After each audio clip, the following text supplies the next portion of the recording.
தானே. அண்ணன் திருமாவளவனா இருக்கட்டும், காங்கிரஸா இருக்கட்டும், காங்கிரஸ் அண்ணன் அவர்கள் வந்து அரசியல் ஆதாயத்திற்காக அண்ணாமலை இப்படி பேசுகிறார், பாஜக இந்த அரசியல் எடுக்குது அப்படிங்கிறது. அதுதான் நான் கேட்கிறேன். அப்போ ஒரு பெண்ணுக்கு நடந்த கொடூரம் எதுவும் உங்களுக்கு கிடையாது. எல்லாரும் இப்ப நீங்க எதுக்காக என்ன அரசியல் ஆதாயத்துக்காக அண்ணன் திருமாவளவன் பேசுகிறார்? என்ன அரசியல் ஆதாயத்திற்காக இவ்வளவு அடிபணிந்து போய் கொண்டிருக்கிறார் என்று எனக்கு தெரியவில்லை.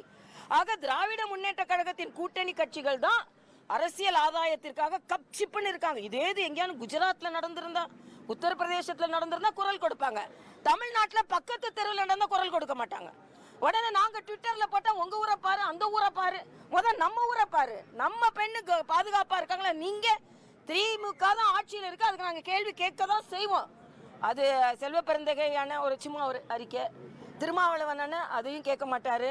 ஆக எந்த அளவிற்கு தமிழகம் தத்தளித்து கொண்டிருக்கிறது கேட்க வேண்டிய நாங்க கேட்போங்க. நிச்சயமாக போராடுவோம் பெண்களுக்காக என்பதை நான் வலிமையாக பதிவு செய்கிறேன்.